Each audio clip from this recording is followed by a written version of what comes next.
안녕하세요. 오늘도 사연 살롱을 찾아주셔서 감사합니다. 저는 40대 초반이고 지방에서 이제 막 세 돌이 지난 딸아이를 키우고 있는 엄마입니다. 요즘은 대체로 결혼이 늦어 아이도 늦게 낳는 것 같은데 그래도 여전히 아파트 단지나 어린이집 엄마들과 이야기를 하다 보면 언제나 제가 나이가 가장 많더라고요. 그럼 잘 모르는 사람들은 지레짐작하며 이런 질문을 저한테 하곤 하는데요. 어머, 예진 어머니는 결혼을 늦게 하셨나 보다. 그래도 대단해요. 40 넘어 출산한다는 게 보통 일은 아닐 텐데. 네, 저는 저 말처럼 지금의 딸아이를 40에 낳았어요. 그리고 저 사람들 말처럼 결혼을 늦게 한 건 아니었는데요. 오히려 그 반대였죠. 제가 결혼을 했을 당시 나이가 25살이었거든요. 그래서 일단 거짓말을 하긴 싫어서 아니라고 대충 대답하고 적절한 타이밍을 봐서 자리를 피했는데 저는 열이면 열, 다음 질문이 뭔지 알 수 있어요. 결혼을 일찍 하셨구나. 근데 왜 애는 늦게 가지셨어요? 무슨 다른 이유가 있던 거예요? 저는 저 질문을 썩 좋아하지 않아요. 저 사람들 말처럼 제가 제 의지로 아이를 늦게 가졌다면 별 거부감 없이 대답해 줄 수 있겠지만 저는 누구보다 아이를 빨리 갖고 싶었거든요. 그런데 그런 제 의지와 달리 아무리 노력해도 아이가 생기지 않았고 급기야 어렵게 가진 아이도 유산이 되어 저는 마음고생을 10년 넘게 해야 했어요. 그렇기에 우리 부부에게 늦게나마 찾아온 지금의 딸아이는 정말 하늘이 주신 보물과도 같은 존재인데요. 아이를 갖기 위해 정말 안 해본 짓이 없을 정도였답니다. 우리나라엔 특히 임신에 관한 미신이 많잖아요. 아마 제가 씨바지 빼고는 거의 다 해봤을걸요. 저도 저지만 양가 부모님이 제 임신을 너무 바라셔서 해보라고 하는 건 전부 할 수밖에 없었어요. 그뿐만이 아니었죠. 임신했다가 유산되는 경우도 무려 3번이나 있었는데 그때는 정말 죽고 싶을 만큼 괴로웠어요. 간절히 바라던 우리 아이를 제가 지키지 못했다는 생각 때문이었죠. 거기에 성공 확률이 높다던 시험관 시술도 5년이나 했는데 이건 정말 사람이 할 짓이 아니었어요. 몸도 마음도 너무 힘들거든요. 그런데 병원에서는 불임도 아니고 우리 부부에겐 별다른 이유가 없다고 하니 임신 못하는 저만 점점 죄인이 되어갔는데 이게 악순환이 되어 저의 결혼 생활은 점점 엉망이 되어갔어요. 모든 것이 다 임신에만 초점이 맞춰졌으니까요. 저는 원래는 어린이집 보육교사로 일을 했는데 시부모님은 제가 일을 해서 아이가 안 생기는 거라고 하도 성화를 부리셔서 일도 그만뒀을 정도였는데 그러면서 마음의 병만 키웠던 것 같아요. 당연히 남편도 그런 저를 보는 게 힘들었겠죠. 그리고 역시나 잘 모르는 사람들은 쉽게 위로랍시고 이런 말을 저한테 자주 했는데요. 정은아, 마음을 편하게 먹어야 임신을 하지. 네가 이렇게 마음을 졸이는데 무슨 애가 생기겠어? 병원에서도 별다른 이유가 없다며. 그럼 기다리면 다 생길 거야. 그래, 나이도 젊은데 안 생기는 게 이상하지. 분명 저 사람들은 결코 악의적인 마음은 없었을 거예요. 하지만 저는 그 사람들과 전부 인연을 끊어버릴 정도로 그 말이 싫었는데 겪어본 분들은 아시겠지만 그런 상황에 마음을 편하게 먹기란 어지간한 강심장이 아니면 힘든 일이에요. 그런데 잘 알지도 못하면서 아무렇지 않게 저런 말을 하는 사람들을 볼 때면 저도 모르게 화가 나서 다시는 그 사람들과 연락하지 않았죠. 거기에 누구보다 손주 소식을 목 빠지게 기다리는 시부모님의 눈치를 보는 건 다른 시집살이보다 더 죽을 맛이었는데요. 그 눈빛만으로도 제 살을 찌르고 베는 것만 같았어요. 그뿐만이 아니었죠. 저만큼 마음고생이 심했던 남편은 급기야 임신을 포기해버렸는데요. 자기도 할 만큼 했으니 그냥 둘이서 마음 편하게 살자고 했어요. 어쩌면 남편은 힘들어하는 저를 위해 그런 마음을 가졌을지도 모르는데 저는 남편의 임신 포기가 너무 절망스러웠어요. 저는 그만큼 임신이 포기가 되지 않았는데 임신이라는 게 여자 혼자 할 수 있는 건 아니잖아요. 손바닥도 마주쳐야 소리가 나니까요.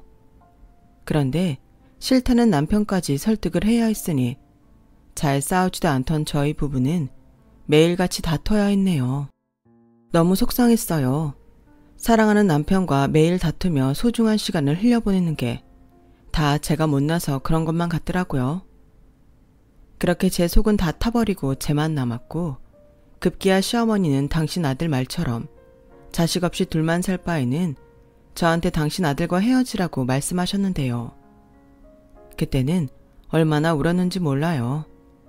세상에 제 편은 한 명도 없는 것 같았죠.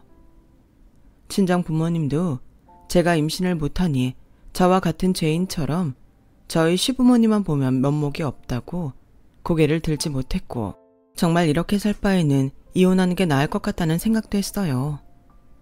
그래서 진짜로 남편한테 이혼하자고 이혼 서류까지 내밀었죠. 그러자 남편은 깜짝 놀라며 자기는 절대로 싫다고 했는데 그때도 얼마나 울었는지 몰라요. 남편이 너무 고마워서요. 아니, 지금이 뭐 조선시대야? 여자가 애 못 낳으면 이혼해야 해? 자기는 나랑 서로 사랑해서 결혼했어. 그럼 된 거지. 우리가 애 낳는 기계야? 난 절대 이혼 못해. 아니, 안 해. 우리가 왜 헤어져? 우리 부모님 눈치 보여서 그런 거면 그냥 안 보고 살면 돼. 다시는 내 앞에 이딴 소리 꺼내지 마. 알겠어? 남편은 불같이 화를 내는데 저는 그제야 안심을 할 수 있었어요. 알게 모르게 자꾸 임신이 되지 않으니 남편 마음도 저한테서 떠났을 거라고 생각했거든요. 하지만 그렇다고 제 마음이 완전히 가벼워지진 않았는데 사실 남편도 누구보다 아이를 원했거든요. 같이 마트나 길에서 아장아장 걷는 아이들만 보면 남편은 저 모르게 눈물을 훔칠 때도 있었는데 그 모습을 옆에서 보고 있으면 남편이 제가 아닌 다른 여자를 만났으면 어땠을까? 미안한 생각밖에는 들지 않았어요. 지금 생각하면 그때는 임신을 못한다는 이유만으로 자존감이 밑바닥까지 떨어졌던 것 같아요. 제가 원래 그런 사람은 아니었거든요. 어린이집 교사인 만큼 말도 잘하고 항상 명랑한 사람이었는데 어느덧 그런 제 자신을 잃어가고 있었던 거죠. 하지만 그렇다고 포기할 순 없었어요. 저와 남편을 닮은 아이가 어떻게 생겼을지 너무 궁금했거든요. 그리고 여기서 포기하면 영영 저와 남편을 닮은 아이는 보지 못한다고 생각하니 그건 너무 괴로웠어요. 그래서 주변에서 입양을 권할 때도 저는 싫다고 했죠. 입양이라는 게 내가 임신을 못해서 어쩔 수 없이 선택하는 차선이 되면 안 된다고 생각했거든요. 그리고 그 생각은 지금도 변함이 없어요. 제가 만약 나중에 입양을 고려한다면 그때는 순수하게 제가 그 아이와 가족이 되고 싶어서 내린 결정일 거예요. 남편도 그런 제 생각에 동의해줬고요. 저는 꿈이라고 말하긴 뭐하지만 결혼 전 늘 자상한 남편과 귀여운 아이들이 있는 행복한 가정을 꿈꿨어요. 요즘 세상에 그런 꿈을 꾸는 여자들은 잘 없는 것 같은데 저는 대단한 성공을 한 여자보다 그런 엄마이자 아내의 삶을 살고 싶었죠. 그러면서 자연스럽게 운명처럼 자상한 남편을 만나 연애를 하면서 꿈꾸던 미래에 한 발짝 다가갔다고 생각했는데 제가 이렇게 임신 때문에 고생할 줄은 꿈에도 몰랐어요. 워낙 어릴 때 결혼을 했고 젊으면 젊을수록 임신하기가 쉬우니까 제가 마음만 먹으면 아이는 언제든 가질 수 있다고 생각했는데 제가 너무 쉽게 생각했죠. 임신이 이렇게나 어려운 일인 줄도 모르고요. 저는 그렇게 임신이 되지 않는 가운데 결혼 10년이 지났어요. 남편은 어느새 모든 걸 포기했는지 부부 사이도 예전 같지 않은 것 같았고 시부모님의 불만은 극에 달았죠. 저희 시부모님이 전형적인 옛날 분이시거든요. 그래서 시집온 며느리가 그 집안의 핏줄을 낳지 못한다는 건 소박을 당해도 싸다고 생각하셨고 저를 애물단지로 여기며 파출부처럼 부려먹었어요. 너 오늘 겨울 이불이랑 커튼들 전부 세탁해라. 애도 못 낳는데 그런 거라도 해야지. 어머니, 그걸 전부 오늘 다 해요? 그래, 내 아들이 착해서 지 애도 못 낳는 널 데리고 사는데 너는 그 정도도 못해? 내가 너만 생각하면 혈압이 올라. 너 하나 임신시키겠다고 그동안 공들인 게 얼마니? 내 정성이랑 돈이 아깝다 아까워. 너 그거 다 네 몸으로 갚아. 어머니 속상한 건 이해하고 제가 기대에 부응하지 못해 죄송한데요. 그래도 아직 저희 노력하고 있어요. 너무 그렇게 매도하지 말아주세요. 매도? 노력? 웃기고 있네. 그럼 예전에는 노력을 안 했니? 다 늙어서 네가 퍽도 임신을 하겠다. 됐으니까 오늘 안에 그거 전부 빨고 방충망들도 전부 닦아놔. 나는 손목이랑 허리가 시원치 않아서 못하겠다. 설마 임신도 못하는 주제에 불만 있는 거 아니지? 시어머니의 시집살이와 구박은 그렇게 무슨 대단한 명분이라도 있는 것처럼 날로 심해졌어요. 그리고 그러던 어느 날 남편보다 3살 어린 시동생이 집안을 발칵 뒤집어 놓을 소식을 전했는데요. 글쎄 만나는 여자가 임신을 해서 결혼을 해야 할 것 같다고 하더군요.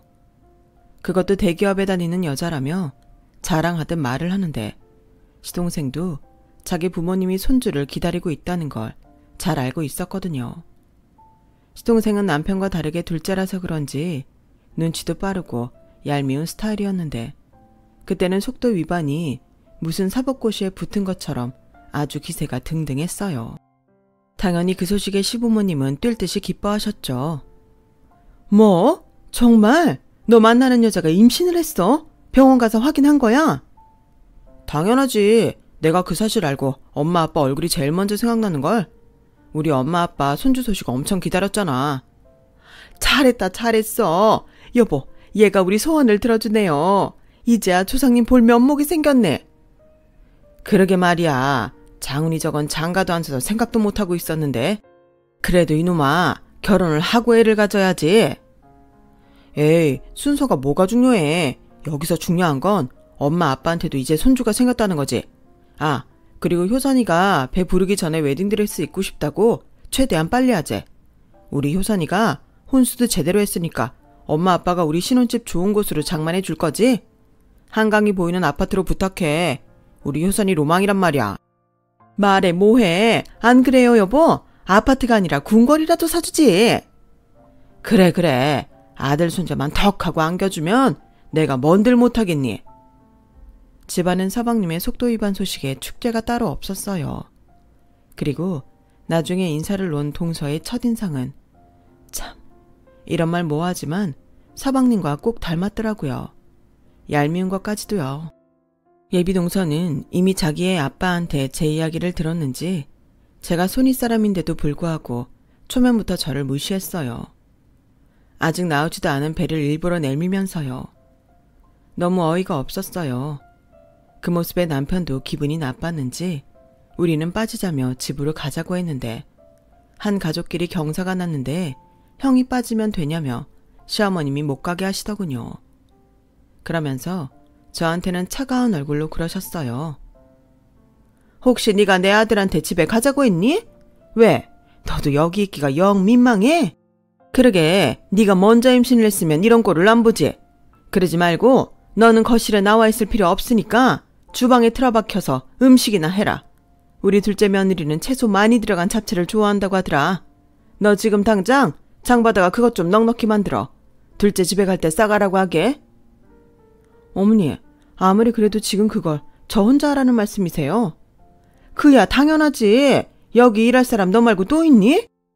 저는 차마 아무 말도 하지 못했어요. 대신 그대로 시댁을 나와 집으로 와버렸죠. 시댁 식구들은 저를 당연히 장보러 나갔다고 생각했고 남편한테 집에 왔다고 문자를 보내니 1시간 정도 지났을까? 시어머님의 전화가 빗발치듯 울렸어요. 당연히 받지 않았죠. 그리고 저도 서운하고 화가 나서 시댁엔 가지 않겠다고 생각했어요. 시어머님이 저를 무시하는데 동서라는 사람이 저를 어떻게 볼지 뻔하잖아요. 그리고 그동안의 시어머니의 인성으로 보면 저와 동서를 두고 차별을 할 것이 분명하기에 저는 그것도 미리 차단하고 싶었어요. 나중에 남편도 저 하고 싶은 대로 하라고 하더군요. 그런 가운데 서방님의 결혼식이 다가왔어요.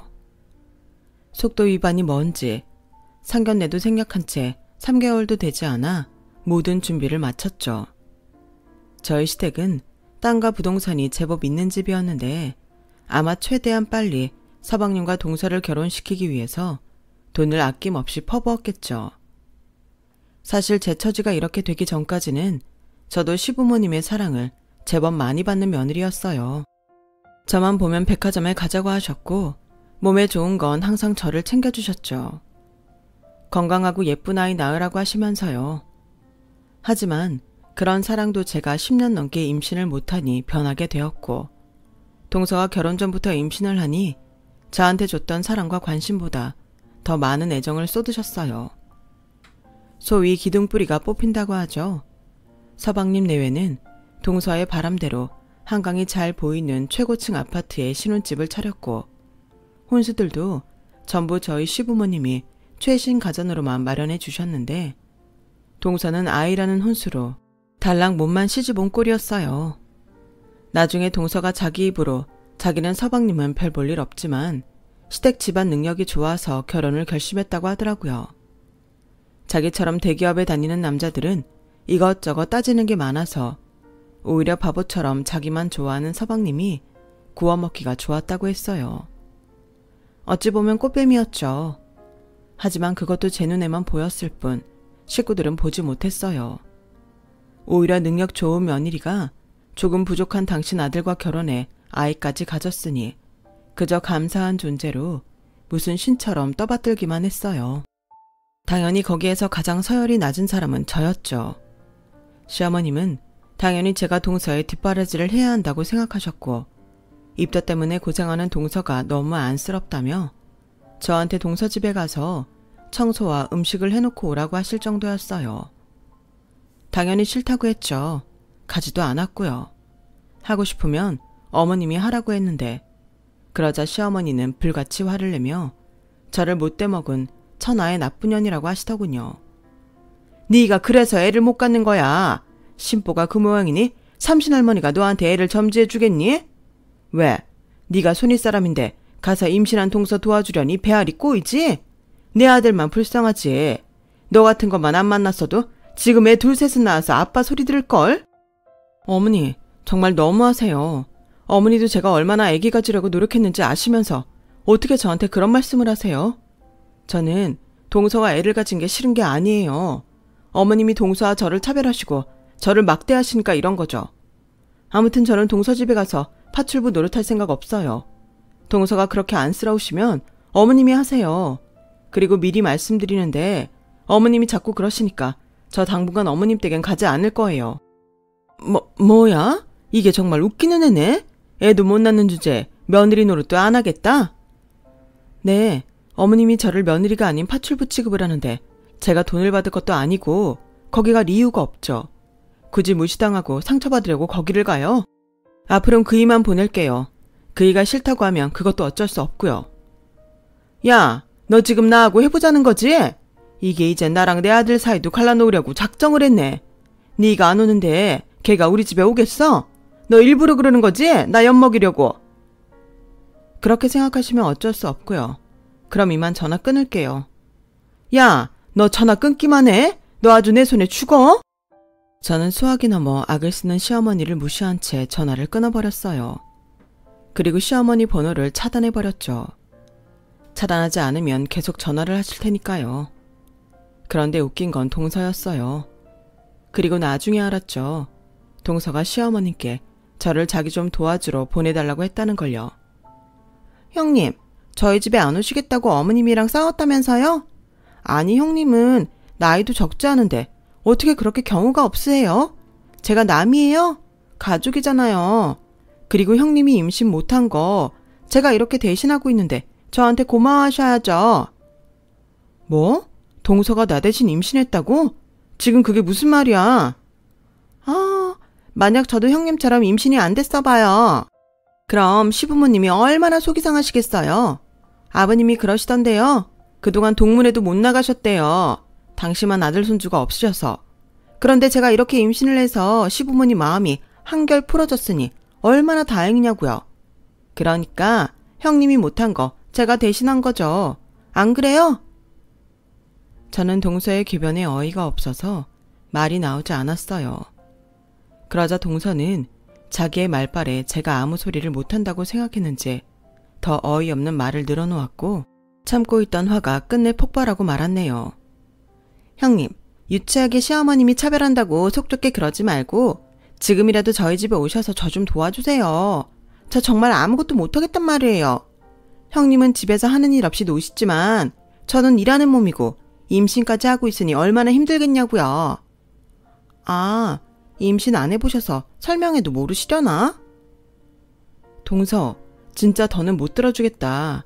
동서는 머리도 좋으면서 학교 다닐 때 도덕이나 윤리도 안 배웠나 봐. 내가 꼭 손윗사람이라 그런 게 아니고 사람이라면 응당하지 말아야 하는 말이나 행동이 있잖아. 왜? 시어머님이 나를 무시하니까 동서도 그래도 되는 것 같아? 나는 뭐 동서처럼 막 나가지 못해서 아무 말 안 하는 줄 알아?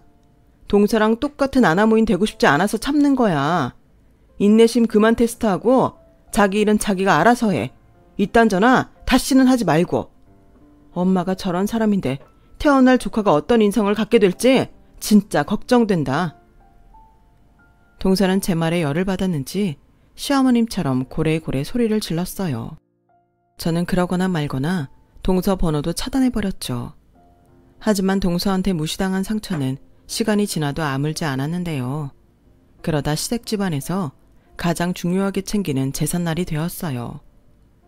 저는 당연히 시댁에 가지 않을 작정이었기 때문에 남편한테만 시댁에 가라고 했는데 남편이 싫다고 하더라고요. 저 없이 시댁에 가서 제 욕을 듣고 앉아있기가 힘들다면서요. 그럼 알아서 하라고 남편 뜻을 존중했는데 장남이 제사에 참석을 하지 않으니 시부모님이 난리가 났어요. 제가 전화가 되지 않으니 저희 집까지 쳐들어오셨죠. 그러면서 제가 남편을 조종해서 천륜을 끊게 한다고 조상님 어쩌고 저쩌고 하는데 얼마나 시끄럽게 구는지 옆집에 신고로 경찰까지 왔어요. 그래서 하는 수 없이 도살장에 끌려가는 소처럼 시댁에 가게 됐고 시댁엔 배가 제법 나온 동서가 굉장히 싫은 얼굴로 앞치마를 두르고 식탁에 앉아 있었는데 저를 보고 다행이라는 듯 얼굴에 화색을 띠며 자기가 두르고 있던 앞치마를 저한테 넘겼어요. 저는 또 형님이 진짜 안 오시는 줄 알고 얼마나 걱정했는지 아세요? 이 많은 음식을 제가 어떻게 하냐고요. 근데 이제는 형님이 오셨으니까 저는 거실에 나가 있어도 되죠? 제가 아직 입덧이 심해서. 동서, 무슨 소리야. 제사 준비는 다 같이 해야지. 아무리 입덧이 심해도 이건 아니지 않아? 옆에서 칼질이랑 재료 다듬는 거라도 해. 싫어요. 제가 형님이 있는데 이런 걸 왜 해요? 잊으셨나 본데 저 임산부예요. 그리고 솔직히 요즘 세상에 누가 이렇게 음식을 많이 해요? 누가 다 먹는다고. 임신한 게 뭐 벼슬이라도 돼? 잔말 말고 해. 재료가 많아 보일 뿐 막상 음식하면 얼마 되진 않으니까. 그 입 다물고 손이나 움직여. 어머니, 형님 너무 무서워요. 야, 너는 왜 엄한 둘째한테 짜증이야? 임신하면 힘들 수도 있지. 그리고 얘 시집 오기 전엔 네가 다 하던 일이잖아. 왜? 이젠 동서도 있는데 너만 일 시켜서 또 뿔났냐? 어머니가 그러니까 동서가 더 저러는 거예요. 그리고 제가 지금 원해서 여기 온 거예요? 저희 집까지 오셔서 그 난리를 치시고 저 이제 동네 창피해서 나갈 수도 없다고요.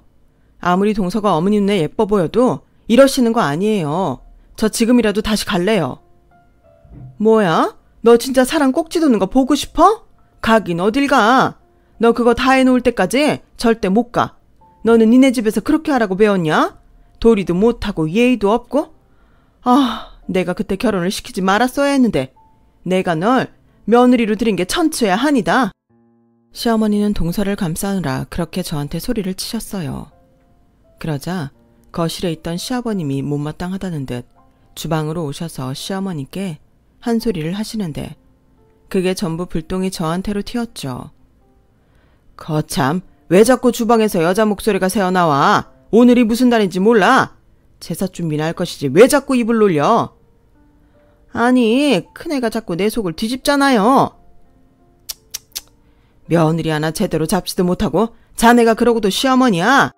아무튼 한 번만 더 주방에서 큰 소리 나기만 해. 내가 아주 조상님 볼 면목이 없어. 그리고 첫째 너, 내가 그렇게 안 봤는데 아주 실망이 크다. 맏며느리면 맏며느리답게 행동을 해야지. 그래야 둘째가 널 보고 배울 게 아니냐. 원래 옛말에 윗물이 맑아야 아랫물이 맑다고 했다. 네가 그러면 얘도 너처럼 똑같이 그럴 거 아니야. 나는 그 꼴 절대 못 본다. 시아버님은 모든 원인이 저한테 있다는 듯 삿대질까지 하시며 저한테 뭐라고 하셨어요. 그러자 동서는 실실 웃으며 저를 고소하다는 듯 쳐다봤고 그 가운데 마치 자기는 아무 잘못도 없다는 듯 딴짓을 했어요. 그 모습이 얼마나 얄밉든지. 그런데 그때였죠. 동서가 갑자기 아기 초음파 사진을 꺼내더니 대단한 서프라이즈를 하는 듯 이렇게 말했어요. 어머니, 이것 좀 보세요. 우리 아가 초음파 사진인데 딸이게요, 아들이게요? 어머, 이게 말로만 듣던 입체 초음파 사진이니? 세상에, 우리 손주는 태아인데도 인물이 환하네. 가만 보자. 그게 탈렸나? 어머나, 이거? 맞아요. 어떻게 바로 딱 알아보시지? 저는 보고도 몰랐는데. 정말이야? 사내 놈이 맞는 거야? 여보, 이것 좀 보세요. 우리 아들 손자 초음파 사진이랍니다. 세상에나 이런 경사가 어디 있어요? 뭐야? 정말이야? 조상님 감사합니다. 둘째니가 진짜 큰일 했다. 오늘 제사상에 이 사진도 같이 올려라. 그럼 저는 오늘 음식 안 해도 되죠? 아들이라 그런가 진짜 힘들어요. 그래. 너는 쉬어. 원래 제사 준비는 네 형님이 알아서 다 했어. 그네야, 너는 오늘 군말하지 말고 둘째 힘들지 않게 이것들 전부 준비해라. 원래 내일이잖아. 가자. 아우, 이런 복덩이 예뻐 죽겠네. 너 뭐 갖고 싶은 거 있니? 말만 해. 시애미가 다 사줄게. 그렇게 동서는 품에 있던 초음파 사진 한 장에 시부모님의 사랑을 독차지했어요. 그리고 시어머니는 저한테 모든 일을 떠넘기시고 동서와 함께 거실로 가셨는데 거실에는 웃음소리만 들리더라고요. 그 순간 어찌나 울컥하는지. 솔직히 인정하고 싶지 않지만 동서가 부러웠어요. 시부모님의 사랑을 모두 차지해서가 아니라 초음파를 볼 수 있는 자기 아이가 있다는 게 그렇게 부럽더라고요. 그리고 그때 제가 이럴 줄 알았는지 남편이 식구들 몰래 주방으로 왔고 저를 꼭 안아주는데 참고 있던 눈물이 터지고 말았네요. 왜 우리한테는 아이가 찾아오지 않는지 하늘이 원망스러웠어요.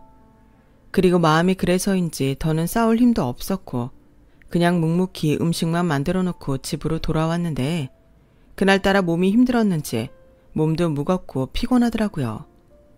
그래서 세상 모르고 잠을 잤는데 이게 참 이상하게 자도 피곤했어요. 컨디션도 나쁘고 미열도 있는 게 꼭 임신한 것 같았죠. 제가 유산 3번 경험이 있어서 그래도 임신 초기 증상은 잘 알고 있거든요. 그래서 바로 서랍 속에 사다 놓은 임신 테스트기를 꺼내 테스트를 했고 간절한 마음으로 기도하며 2줄이 생기기를 기다렸어요. 그리고 희미한 2줄을 봤을 땐 눈물만 나오더라고요. 마지막 아이를 유산하고 꼬박 6년이 걸린 소중한 아이였거든요. 저는 일단 남편한테도 말을 하지 않고 산부인과를 찾아갔고 아이의 심장 뛰는 소리를 듣고서야 남편한테 연락을 했는데 남편이 얼마나 좋아하든지 전화를 끊자마자 날아오듯 저한테로 달려왔죠. 그러면서 고맙다고 수고했다고 자기도 펑펑 울면서 저를 안아주는데 세상 전부를 가진 것만 같더라고요. 그리고 이 아이만큼은 꼭 지키겠다고 다짐했는데요. 병원에서는 고령 임산부이기 때문에 검사도 더 많이 요했고 조심해야 한다고 신신당부를 했어요. 그리고 곧장 양가 부모님께 제 임신 사실을 알려드렸는데 시어머님이 이게 웬 겹경사냐며 저를 차별하고 구박하던 모습과는 달리 예전에 다정하던 시어머님의 모습으로 제 손을 잡아주셨어요. 네가 마음고생 많이 했다는 거 잘 안다. 나도 속상해서 그랬지. 이왕이면 첫째인 너한테 우리가 아들 손주를 보는 게 맞지 않았겠니? 그래도 이렇게라도 네가 아이를 가져서 다행이다. 이왕 낳을 거 너도 아들 손자를 낳았으면 좋겠다. 엄마, 무슨 벌써 그런 욕심을 부려요. 나는 딸이 더 좋은데. 아들 손자는 장훈이한테서 보시니까 이 사람 괜히 스트레스 주지 마세요. 아버지도요. 이놈이 지 마누라 임신했다고 아주 유난이네. 알았다. 당신 이제 그만하고 갑시다. 이게 다 조상님 은덕이지. 첫째 너 몸조리 잘하거라. 이번에도 유산하지 말고. 네, 아버님. 이번에는 꼭 달 다 채워서 낳을게요.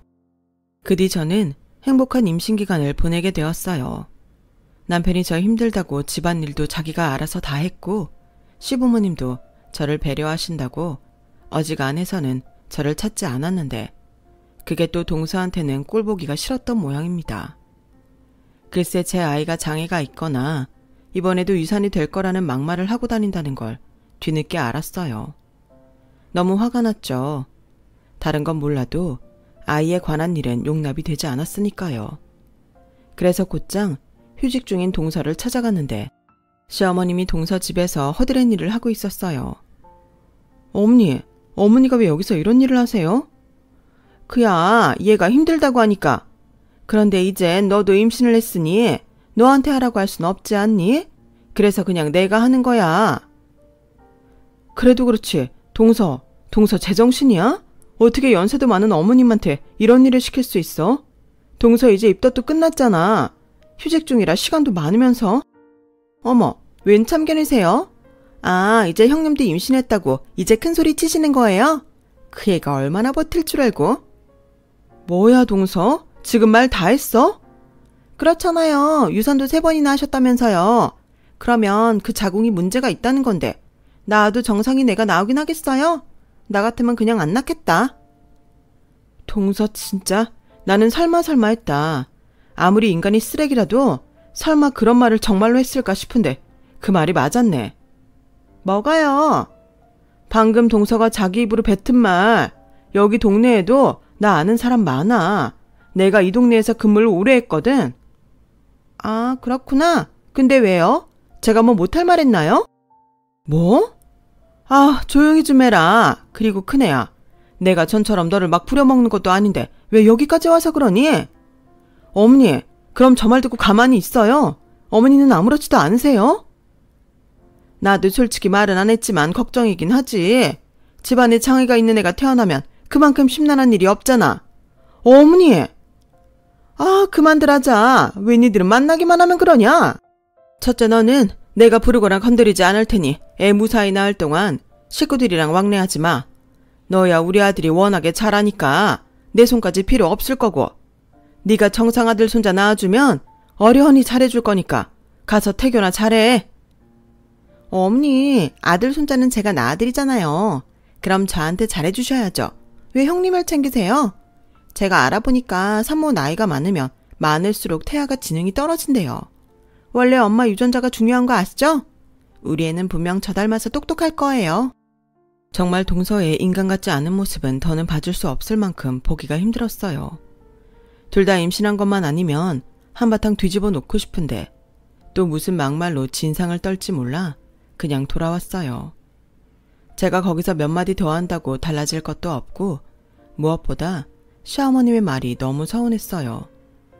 저렇게 매일 동서 집에 가서 저런 말을 듣고 계시니 세뇌를 당한 것처럼 보이긴 했는데 그렇다고 서운한 게 서운하지 않은 건 아니잖아요. 그래서 그날 이후 저는 정말 시댁과는 연락도 끊고 오로지 건강한 아이를 출산하기 위해 태교에 집중했는데 제 아이의 성별이 딸이라는 걸 알았어요. 남편은 시댁에 예쁜 손녀가 태어날 거라고 말을 한 모양이었는데 아들 손자를 바라던 시부모님은 손녀라는 말에 실망해 하셨다고 하더군요. 그 모습에 남편도 상처를 받은 것 같았어요. 솔직히 병원에서 아이 성별을 알았을 때 저는 시부모님이 그럴 거라는 건 예상했거든요. 워낙에 아들 하시는 양반들이라 그럴 줄 알았는데 남편은 아니었나 봐요. 그리고 며칠 뒤 남편한테 동서가 아이를 출산했다는 소식을 듣게 되었고 그래도 제가 명색이 큰엄마인데 안 가보는 것도 도리는 아닌 것 같아 병원을 가보니 동서는 엄청 비싼 VIP 병실에 입원해 있더군요. 그뿐만이 아니었어요. 조리원도 1,000만 원이 넘는 곳으로 예약이 되어 있다고 동서가 얄밉게 말하는데 오랜만에 보는 얼굴인데도 사람이 어디 가나 싶었어요. 그리고 추가금으로 50만 원을 준비해 갔는데 액수를 보니 시시하다는 듯 그냥 툭 던져놓더라고요. 싫으면 그냥 돌려줄 것이지 차마 뺏어오지 못한 것이 너무 후회됐어요. 아무튼 그렇게 조카 얼굴 한번 보고 집으로 돌아왔는데 동서는 저한테 자랑을 하기 위해서 반갑지도 않은 영상통화를 계속 하더군요. 자기는 아들 손자 낳아서 시부모님께 사랑도 받고 돈도 받았다며 매일 자랑을 하는데 저도 너무 꼴을 보기 싫어서 차단했어요. 애당초 차단을 풀지 않았다면 저 꼴을 안 봐도 됐을 텐데 그때는 몰랐죠. 핸드폰을 바꾸면 차단해 놓은 것도 풀린다는 걸요. 그리고 제가 더 이상 전화를 받지 않자 이번에는 서방님을 시켜 남편한테 똑같은 짓을 하는 것 같았는데 저희 남편이 그런 거에는 좀 무딘 사람이에요. 그러거나 말거나 하는 거죠. 그랬더니 재미가 없었는지 서방님 내외의 자랑질도 멈췄고 저도 몇 달 뒤 진통이 와서 출산을 하게 됐어요. 16시간의 진통 끝에 품에 안게 된 딸아이는 감동 그 자체였죠. 그런데 시부모님은 손녀는 볼 필요도 없다며 병원에도 오시지 않았고 서방님 내외만 제가 조리원에 있을 때 찾아왔는데요. 저처럼 조카 얼굴 보겠다고 찾아온 건 아니었어요. 이번에야말로 아주 큰 자랑을 하기 위해 굳이 산후조리를 하고 있는 저를 찾아온 거죠. 그때는 코로나가 발병하기 전이라서 가족이면 아무나 면회가 가능했고 그들은 저에게 자랑질을 하기 바빴어요. 형수는 나이도 있고 이제 둘째 갖기는 힘들겠죠. 그래서 그런지 엄마 아빠가 우리한테 벌써 재산을 증여하신대요. 땅이랑 부동산이랑 전부 정리해서 저희 아들한테 주신다는데 이거 죄송해서 어쩌죠? 그래요. 저는 괜찮아요. 원래 처음부터 그럴 욕심도 없었고. 그런데 말이 나와서 하는 말이지만 원래 재산 받은 자식이 부모님 부양하는 거 아시죠? 그럼 어머님 아버님 잘 좀 부탁드려요.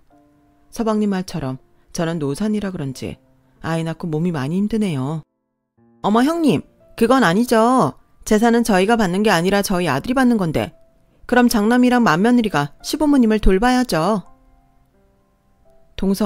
동서도 참 양심이 없다. 지금 자기들이 받았다고 자랑하러 왔으면서 지금 시부모님은 나한테 떠미는 거야?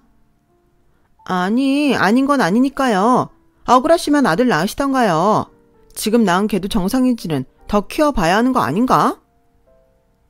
동서, 내가 전에도 경고했지? 왜 자꾸 경솔하게 그 입을 놀려? 이제 막 태어났어. 어떻게 작은 엄마라는 여자가 그딴 말을 해? 그럼 나도 똑같이 말해줄까? 동서가 낳은 걔도 조심해. 그 인격에 산에 놓으면 각종 문제 일으키겠네. 어머, 나중에 뉴스에서 보는 거 아니야? 형수, 무슨 말을 그렇게 해요? 왜요? 동서가 우리 애한테 하는 건 괜찮고 내가 서방님 애한테 뭐라고 하는 건 못 참겠어요? 나도 마찬가지예요. 한 번만 더 내 새끼한테 이상한 말 하기만 해요. 그때는 가족이고 뭐고 없어요. 알죠? 내가 이 아이 가지려고 얼마나 고생했는지. 자기야, 가자.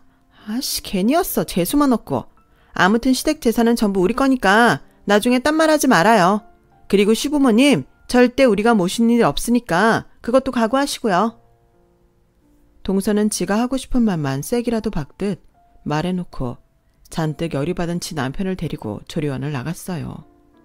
그리고 저는 이에는 이, 눈에는 눈이라고 남편한테 전화해서 이 사실을 모두 말했죠. 그리고 그날 저녁 저희 남편이 서방님 댁에 가서 한 소리 하고 왔다는 걸 듣게 되었는데요. 솔직히 시부모님의 재산이 동서내로 간 건 상관없지만 훗날 시부모님을 책임져야 한다는 건 피하고 싶었어요. 저도 쌓인 게 많으니까요. 하지만 똑같은 사람이 되고 싶지 않았기에 남편한테는 아무 말 하지 않았는데요. 그렇게 저희 딸이 무사히 100일을 맞이했어요. 그러는 사이 시부모님은 딱 2번 저희 아이를 보러 오셨는데 역시나 아들이 아니라서 서운한 모습이 역력하시더군요. 딸이면 뭐가 어떻다고 건강하게 태어나준 것만으로도 이렇게 고마운데 저도 엄마라 그런지 시부모님의 그런 태도가 마음에 들지 않았고 그렇다 보니 시부모님이나 시댁 행사에도 소홀히 하게 됐어요. 예뻐 죽겠는 둘째 며느리와 좋아 죽는 예쁜 손자 있으니 괜찮겠지 하는 마음도 있었죠. 그런데 참, 먼 눈에는 뭐만 보인다고 동서는 또 시부모님께 저에 대한 이간질을 끊임없이 했더라고요. 제가 시댁 재산이 모두 조카한테 간 걸 알아서 시부모님과 시댁에 소홀히 하는 거라고 말을 한 모양이었어요. 저는 전화를 받지 않았지만 그 소리를 저희 남편한테 하신 모양이었죠. 당연히 남편은 화를 냈고 시아버님과의 남편의 다툼은 심하게 커졌는데 급기야 시아버님 입에서 연을 끊자는 말까지 나왔다고 하더군요. 그래, 니들끼리 잘 먹고 잘 살아. 어차피 니네한테는 아들 손자도 없지 않니? 그깟 재산 미리 좀 줬다고 어떻게 자식이 그래? 제가 그거 아니라고 몇 번을 말해요. 왜 아니라는데 재수씨 말만 믿냐고요. 제가 말은 안 했지만 아버지랑 엄마 재수씨 조심하세요. 뭐야? 이젠 하다하다 서준애미 욕까지 하냐? 너야말로 첫째 걔가 뭐라고 한 거지? 애 못 가져서 시부모 속을 그렇게 태워놓고 이젠 시기 질투에 욕심까지. 됐다. 우린 절대 니들한테 도와달라고 할 생각 없으니까 지금 이 시간부터 영 끊자. 나 죽었다고 해도 내 장례식에 넌 오지 마. 네, 안 갈게요. 아버지가 사랑하는 둘째 아들이랑 장손 있으니까. 저는 그럼 빠지겠습니다. 저도 제 가정 지켜야죠. 저는 애 엄마랑 저희 딸이 제일 소중해요. 그래, 네 멋대로 살아. 불효 막심한 놈. 저렇게 연을 끊었다고 남편한테 말을 전해 듣는데 참 기분이 이상했어요. 어떻게 동서의 말에 저렇게까지 하실 수 있는 건지 제 상식으로는 이해가 가지 않았거든요. 그리고 남편한테 듣기로 재산도 순순하게 시부모님이 주신 건 아닌 것 같다고 했는데 이건 또 뭔가 싶었어요. 자기도 알잖아. 우리 부모님이 아무리 아들 손자 노래를 했어도 당신 손에 쥔 거 절대 놓을 리가 없지. 근데 재근이 형이 그러더라. 아버지랑 장훈이가 재수씨가 같이 내려와서 땅이고 뭐고 다 같이 정리했대. 그럼 이게 뭐겠어? 여기서 남편이 말한 재근이 형은 지방에서 부동산 중개업을 하는 사촌 형이에요. 저한테는 시숙님이시죠.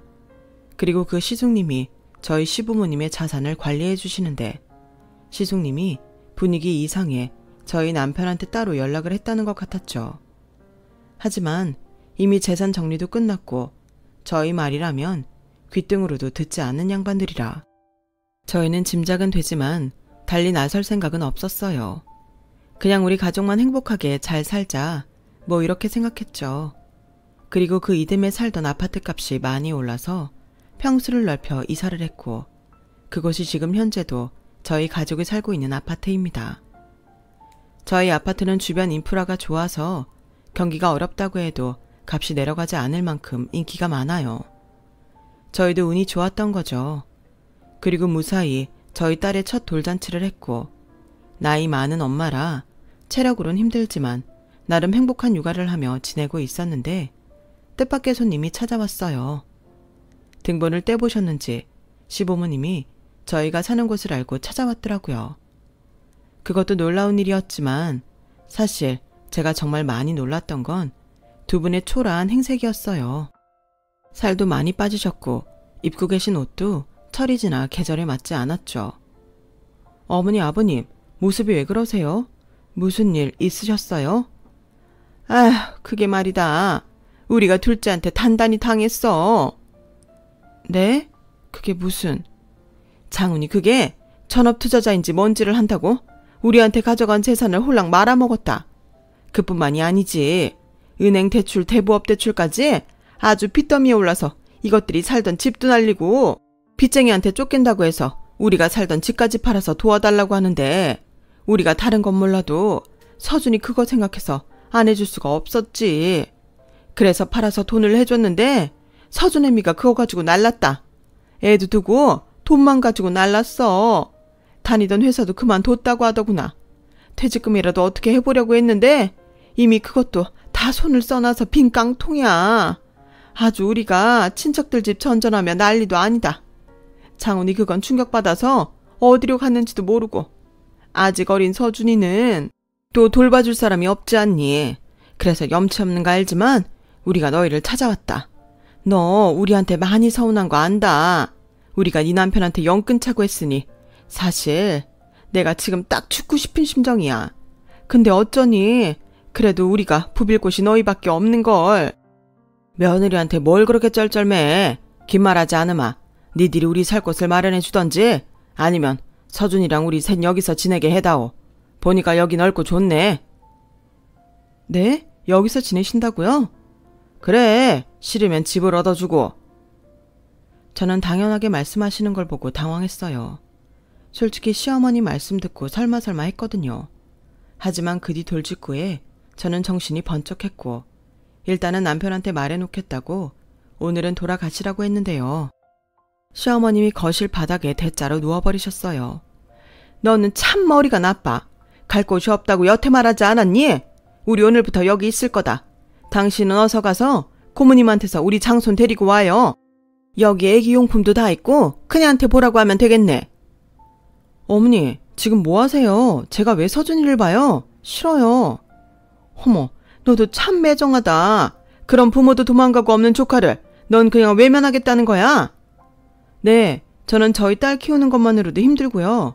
이렇게 여기서 이러시면 남편과 상의할 필요도 없이 경찰 부를 거예요. 야, 네가 어떻게 우리한테 그럴 수 있어? 네가 싫다고 해도 네 남편이 내 장남이고 넌 우리 맏며느리야. 시어머니는 막무가내셨고 아버님도 딱히 다른 방도가 없는지 나를 세우는 시어머니를 말리지 않으셨어요. 그래서 저는 재빨리 남편에게 전화해서 이 사실을 알렸고 친정에도 도움을 청했죠. 그리고 몇 분 뒤에 평소 시부모님께 서운한 감정이 컸던 저희 부모님이 제일 먼저 오셔서 왜 여기서 이러시냐고 한 소리 하셨고 곧이어 남편이 도착해 제 남동생과 함께 저희 집에서 시부모님을 힘으로 내쫓았어요. 그러자 시어머니는 전에도 한번 하셨던 대로 이웃들 들으라고 현관 앞에서 소란을 피우셨는데 저희가 먼저 경찰에 신고를 했네요. 모르는 사람들이라고요. 그랬더니 어떻게 부모를 모르는 사람이라고 할 수 있냐고 시어머님이 대성통곡을 하셨는데 남편이 그랬죠. 연끈 차고 먼저 한 건 어머니 아버지잖아요. 내내 연락 없다가 이제서야 도움 필요하니까 이러는 거 저는 싫어요. 만약 이게 벌을 받아야 하는 일이라면 제가 벌 받을게요. 그러니까 여기서 이러지 마시라고요. 둘째 아들한테 당하셨으면 둘째 아들 찾아가셔야죠. 남편의 말에 시아버님은 할 말이 없으신지 못 간다고 버티는 시어머니께 돌아가자고 하셨어요. 아무래도 남편의 말에 상처를 받으신 듯 보이더라고요. 그리고 저희 친정아빠가 그 모습이 안 돼 보이셨는지 당신 지갑에 있던 현금을 모두 꺼내셨는데요. 얼마인지 물어보지 않아서 얼마인지 자세히는 모르는데 그래도 5만 원권이 꽤 보였어요. 그러자 저희 시아버님이 눈물을 보이시더군요. 그리고는 경찰들과 함께 저희 아파트를 떠나셨어요. 그리고 지금까지 소식을 알지 못하는데요. 가끔 자식된 도리가 있는데 저희가 잘못한 게 아닌지 문득문득 마음이 힘들 때가 있지만 저희는 그때의 행동을 후회하진 않습니다. 받은 대로 돌려줬다고 말하는 건 아닌 것 같은데 지금은 그냥 서로 이렇게 무소식이 희소식이라고 생각하며 지내는 게 좋을 것 같아요. 시부모님도 시부모님이지만 부모한테 버림받은 조카가 부디 건강했으면 좋겠어요. 괜히 어른들 싸움에 조카 아이만 불행한 것 같아 마음이 아파요. 저희 아이와 동갑이다 보니 조카가 종종 생각나거든요. 그렇다고 제가 나서서 키울 용기는 나지 않는데 그렇게 다시 시댁 가족들과 엮일까 엄두가 나지 않네요. 이 와중에 바람이 있다면 동서가 자기가 저지른 만큼 고생 많이 하고 자기 잘못을 깨달아 자기 자식은 제발 거두고 살길 바라는 마음입니다. 제 사연은 여기까지예요. 오랜 시간 고생해서 그런지 저는 딸애가 힘들게 해도 저는 사랑스럽기만 합니다. 그래도 겪어봐서 인성이 얼마나 중요한지 잘 알기에 그 부분은 정말 엄격하게 키우려고요. 사랑하는 것과 잘 가르치는 것은 별개의 일이니까요. 부디 저희 딸은 저희 부부가 바라는 대로 곧고 예쁜 마음을 지닌 사랑스러운 아이가 되었으면 좋겠습니다. 지금까지 제 사연 들어주셔서 감사해요. 만약 지금 이 사연을 저희 동서가 듣고 있다면 제발 정신 차리길 진심으로 바래요. 그럼 항상 건강하시고요.